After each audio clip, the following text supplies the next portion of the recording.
এই যে এয়ারফোর্স আছে সেই টার্গেটটাকে নিউট্রালাইজ করার জন্য Su-30 রাফাল গিয়ে কার্পেট বম্বিং করবে। সেইখান থেকে প্রথমে এয়ার অ্যাটাক হবে, এত জোর অ্যাটাক হবে যে প্রথমে এয়ার অ্যাটাক ওদের ধুলোর সঙ্গে মিলিয়ে দেবে। এই যখন এয়ারক্রাফট ফিরে আসবে তখন শুরু হবে হচ্ছে artillery firing. Artillery firing 155 Bofors সেখানে ফায়ার করবে, মিডিয়াম গান ফায়ার করবে।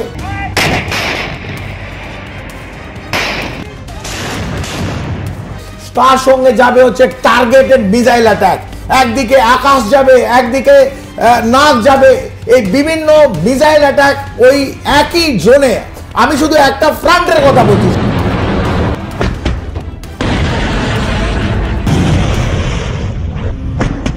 100 খানা ফায়ারিং ইউনিট, 50টা বোফোর্স, 50 খানা 130mm একসঙ্গে গোলা একটা জায়গা পড়ছে, তো এক জায়গায় পড়ছে একটি এরিয়ায় একসঙ্গে। তারপর যাবে হচ্ছে আমাদের মেকানাইজ ইনফেন্ট্রি চারিদিক দিয়ে ট্যাঙ্ক দিয়ে ঘিরে দেবে। বিএমপি যাবে 125mm, চীনের তৈরি ভেঙে গেছে। সেই জায়গা থেকে আইএনএস বিক্রান্ত আরব সাগর শুধু হেলচে তুলছে। আমি বলিনি এখনো ফরমেশনে আসেনি।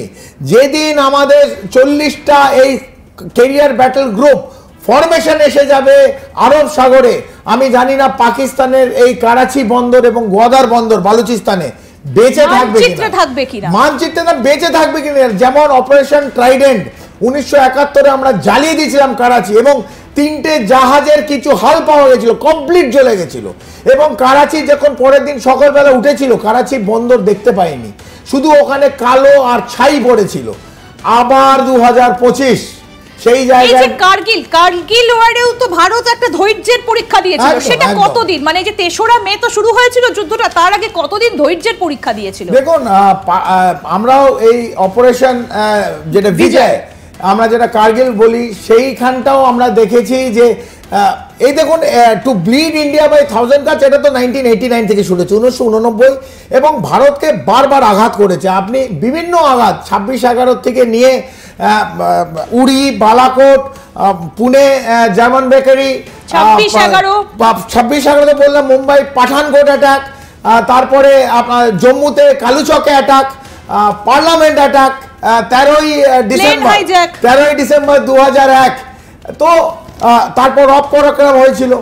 এবং এই যে কার্গিল আপনি বলেন, এই যে মিসঅ্যাডভেঞ্চার, যখন মুশারফের সঙ্গে অটল বিহারী বাজপেয়ী শান্তির কথা বলছে, শান্তির বার্তা নিয়ে কথা হচ্ছে, পেছনে কিন্তু যখন আগ্রায় সামিট হচ্ছে, পেছনে কিন্তু চূড়াগুলোয় আমাদের ভারতে ঢুকে কিন্তু পাকিস্তানের রেগুলার ফোর্স, সামরিক বাহিনী, তার সঙ্গে মুজাহিদিন এবং জিহাদিরা কিন্তু বসে গেছে। লাস্টে নিট ফল কি হলো? দুগালে চড় খেয়ে লজ্জায় মাথা নিচু করে পাকিস্তানে ফিরতে হলো। 71-এ কি হলো? 93,000 সৈন্য হাঁটু গেড়ে বসিয়ে দিল এই বাংলাদেশ, যার নাম, যাদের আজকে আমরা জন্ম দিয়েছি, তারাও এই 5ই অগস্টের পর, তক্তা পলটের পর ভারতের দিকে লাল চোখ দেখাচ্ছে। মানে এই ছোট ছোট বাচ্চাগুলোকে মানে ভারত আর কন্ট্রোল করতে পারছে না।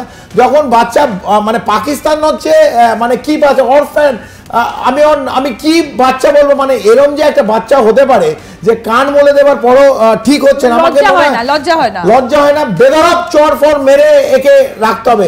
কিন্তু বাংলাদেশ এখনো একটা মনে হয় কান মোলা দিলে বাংলাদেশ একটা জায়গায় শান্ত হয়ে যাবে। তো সেই জায়গায় থেকে আমাদের দেখতে গেলে ইন্দিরা, আমরা কিন্তু এখনো এসকালেশন ল্যাডারে একটা জায়গায় আছি। তবে এই যদি আমাদের ল্যাডারকে প্রেস করে, আমাদের আরো ফোর্স করে উঠতে, তখন আমাদের স্ট্রাইক কোর, আমাদের অন্যান্য ডিভিশন যেগুলো আছে, আমরা জানি না, আমরা এখন বলবো না, আমরা জানি না আমাদের স্ট্রাইক কোর পাকিস্তানে কোথায় হিট করবে, এবং আমি যেমন বললাম যে ওদের স্ট্রাইক কোর কোথায় মারবে আমরা যেমন জানি না।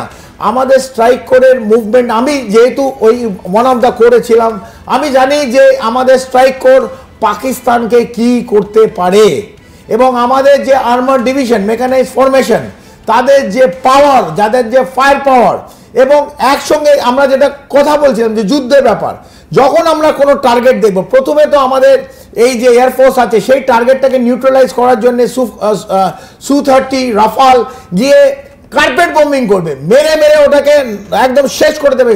যদি ফর এক্সাম্পল ওদের 1 কোর আমরা জানি কোথা দিয়ে আসছে, আমরা জানবো, স্যাটেলাইট থেকে আমরা পিকচার পাবো, সেইখান থেকে প্রথমে এয়ার অ্যাটাক হবে, এত জোর অ্যাটাক হবে যে প্রথমে এয়ার অ্যাটাক ওদের মানে ধুলোর সঙ্গে মিলিয়ে দেবে।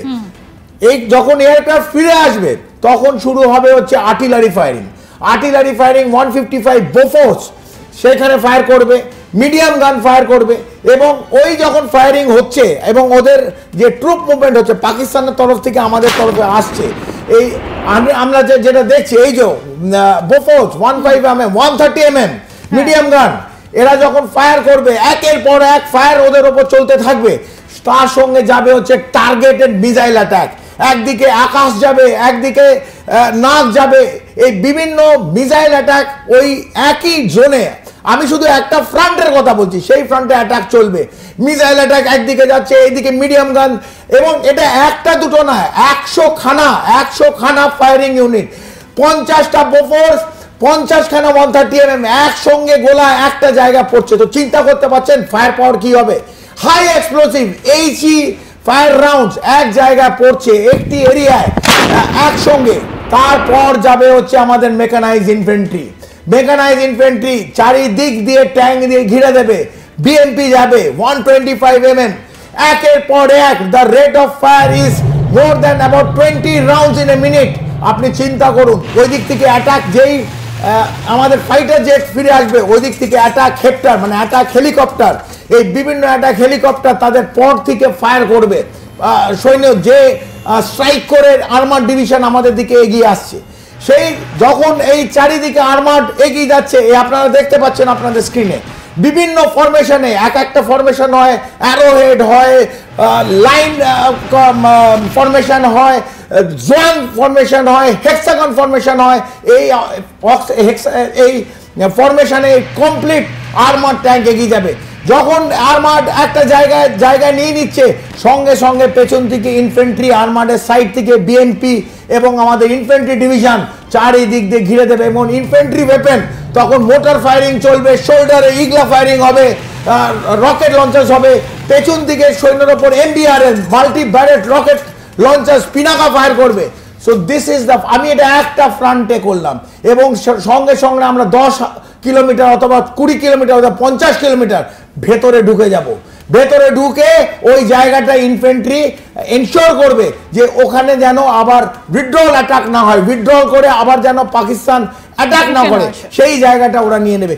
এই যুদ্ধর যে ব্যাটল ফিল্ড, এটা একটু আপনাদের আমি জাস্ট মানে একটুখানি আপনাদের জানাতে চাইলাম যে একটা যুদ্ধের একটা অংশ, একটা ছোট্ট সেক্টরের ব্যাটেল কিরম ভাবে আগে বাড়তে